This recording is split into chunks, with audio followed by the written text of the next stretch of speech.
Welcome to the January 31st edition of Speculator Daily, the webcast that pays. We pick the trades, we place the trades, we track the trades.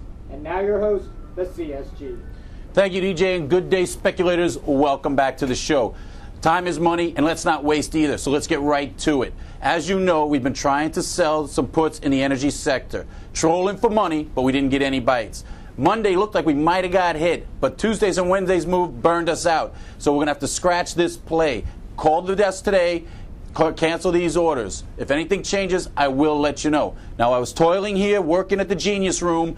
Our old friend Copper popped up, and it looks like that's our next opportunity. Copper closed Monday at 252.20. If you remember on Thursday, I told you that you'll have an opportunity to cover those shorts on Friday or Monday. Well, you got your shot, and I hope you took it, because as of close today, we're back up to 260, and that's where I see our next opportunity. What we're going to try to do is sell the copper from March, 285 calls at 250 points. That's 2.5 cents, collecting $625, not including your fees and commissions. I'll repeat that. Sell the March copper, 285 calls at 250 or better, limit GTC. Call that in, get it working. That's all I have for you today. And remember, if you have any question about this or any other trade, please email me at csg@limitmover.com. Good day and good trading.